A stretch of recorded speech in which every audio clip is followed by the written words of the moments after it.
And happy Ekadasi. So as every Ekadasi we read, so this Ekadasi also we are going to read the glories. So please raise hand. I know Harita Mataji is the first to raise always. So much enthusiasm in Harita Mataji, lot to learn. Thank you Mataji for your enthusiasm. Please go ahead and start read Mataji. Hare Krishna to everyone. Happy Ekadashi. Yudhishthir Maharaj said, "O Supreme Lord, I have heard from you the explanation."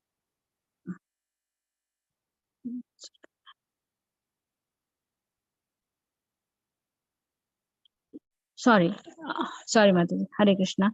Yudhishthir Maharaj said, "O Supreme Lord, I have heard from you the explanation of Amalaki Ekadashi, which occurs during the light fortnight of the month of Falguna, February to March. And now I wish to hear about the Ekadashi that occurs during the dark fortnight of the month of Chaitra, March to April.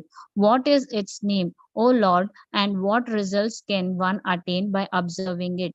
The Supreme Personality of Godhead, Lord Sri Krishna, replied, "O best of kings, for the benefit of everyone, I shall gladly describe to you the glories of this Ekadashi, which is known as Papamocani Ekadashi.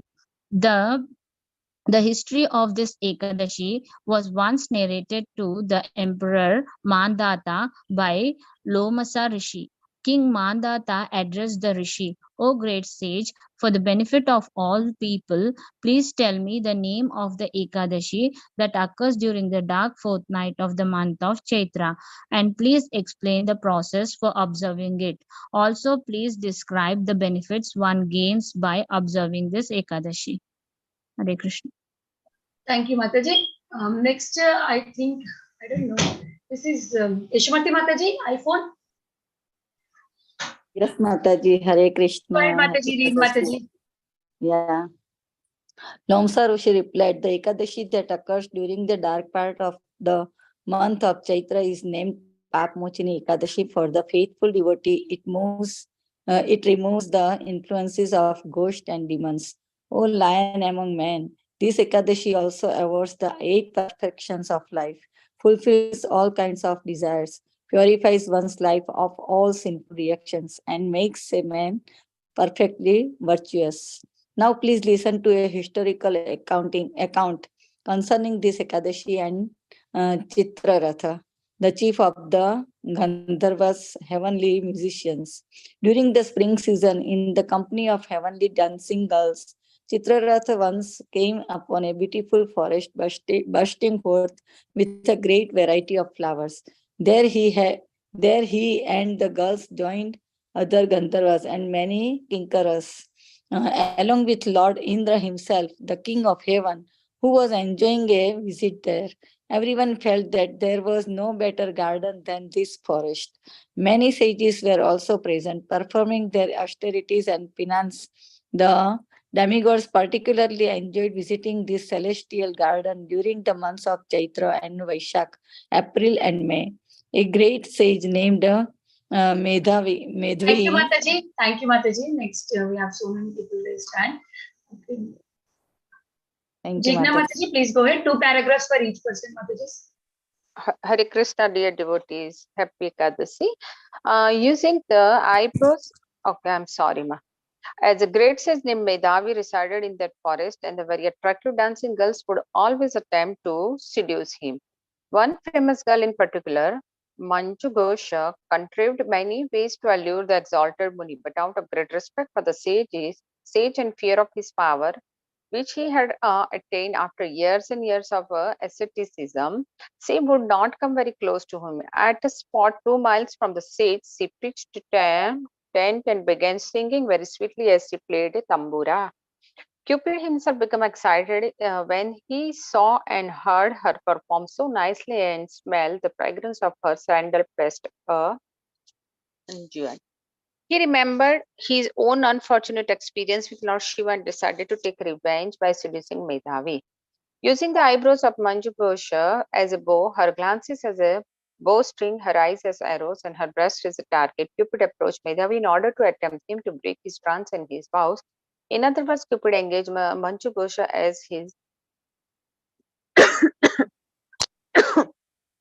sorry as his assistant, and when she looked at that powerful and attractive young sage, she also became agitated by lust.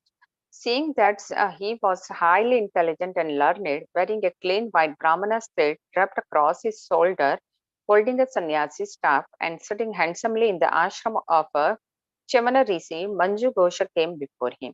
Thank you, Mataji. Hare Krishna.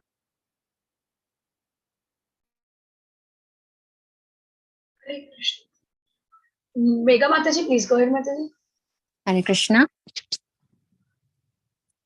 She began to sing seductively, and the small bells on her belt and around her neck and around her ankles, together with the bangles on her wrist, produced a delightful musical symphony. The sage Medhavi was enchanted. He understood that this beautiful young woman desired union with him, and at that instant Cupid increased his attraction for Manju Ghosha by releasing his powerful weapons of taste, touch, sight, smell, and sound. Slowly Manju Ghosa approached Medhavi, her bodily movements and sweet glances attracting him. She gracefully put her tambura down and embraced the sage with her 2 arms, just as a creeper winds itself around a strong tree. Captivated, Medhavi gave up his meditation and decided to sport with her, and instantly his purity of heart and mind abandoned him. Forgetting even the difference between night and day, he went away with her to sport for a long, long time. Hare Krishna. Thank you, Mataji. Thank you, Mataji. Narmada Mataji, please go ahead, Mataji. Hare Krishna Mataji. Seeing that the young yogi's sanctity had become seriously eroded, Manju Ghosha decided to abandon him and return home. She said, "Oh great one, please permit me to return home." Medhavi replied, "But you have only just arrived. Oh beautiful one, please stay with me at least until tomorrow." Fearful of the sage's yogic power, Manju Ghosha stayed with Medhavi for precisely 57 years, 9 months, and 3 days. But to Medhavi, all this time seemed like a moment. Again, she asked him, "Please permit me to leave." Medhavi replied, "Oh dear one, listen to me. Stay with me for one more night, and then you may leave tomorrow morning. Just stay with me until after I have performed my morning duties and chanted the sacred Gayatri Mantra. Please wait until then." Thank you, Mataji. Hare Krishna. Next, somebody say. Preeti Mataji, go ahead, Mataji. Okay. Can you roll up? Yeah, yes, Mataji.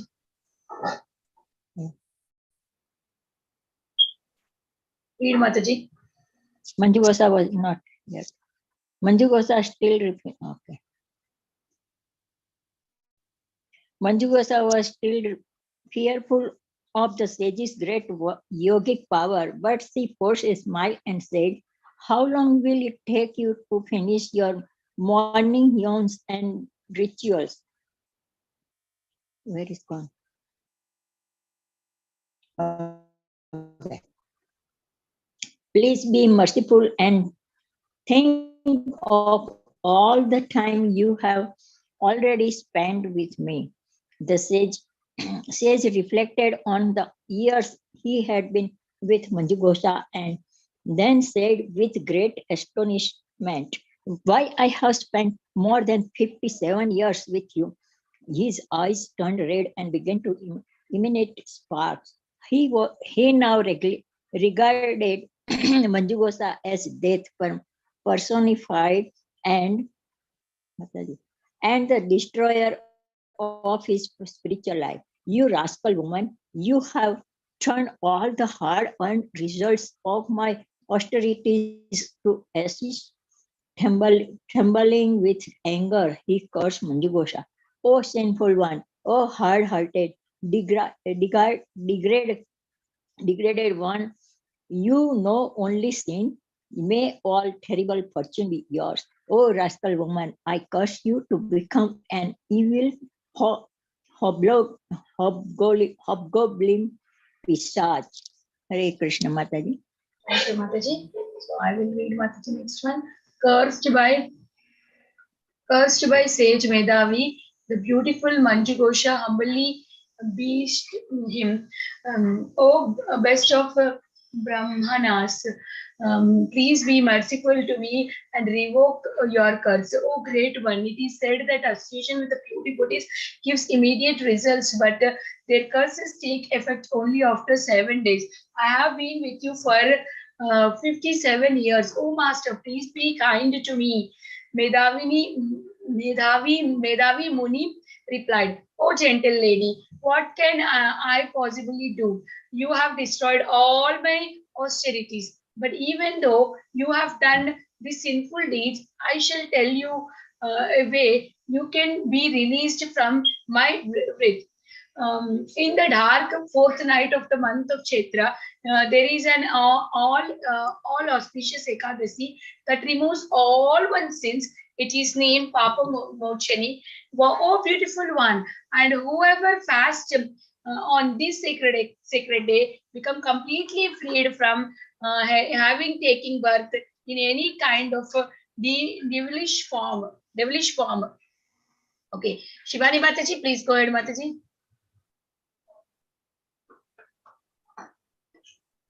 Shivani Mataji? Hare Krishna Mataji. Yeah, please read Mataji. Yes, can you hear me?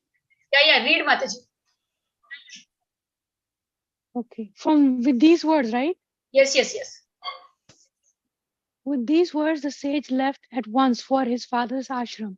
Seeing him enter the hemorrhage, Janaya Muni said, "O son, by acting unlawfully, you have squandered the wealth of your penance and austerities." Madhavi replied, "O father, kindly reveal what atonement I must perform to remove the obnoxious sin I have incurred by privately associating with the dancing girls Manjaghoshi." Sharma Muni answered, "Dear son, you must fast on Panchamani Ekadashi, which occurs during the dark fortnight of the month of Chaitra. It eradicates all sins, no matter how grievous they may be." Madhavi followed his father's advice and fasted on Panchamani Ekadashi, though all his sins were destroyed and he again became filled with excellent merit. Similarly, Manjagoshi observed the same fast and became free of the hobbling curse. Ascending once again to the heavenly spheres, she too returned to her former position.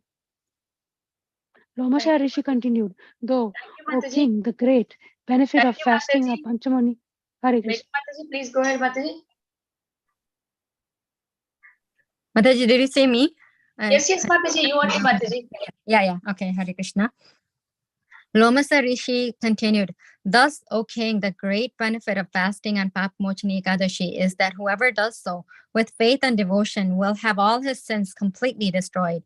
Shri Krishna concluded, "O King Yudhishthira, whoever reads or hears about Papamocani Ekadashi obtains the very same merit he would get if he donated 1,000 cows in charity. And he also nullifies the sinful reactions he may have incurred by killing a brahmana, killing an embryo through abortion, drinking liquor, or having sex with his guru's wife. Such is the incalculable benefit of properly observing this holy day of Papamocani Ekadashi, which is so dear to me and so meritorious." Hare Krishna. Hare Krishna, thank you so much.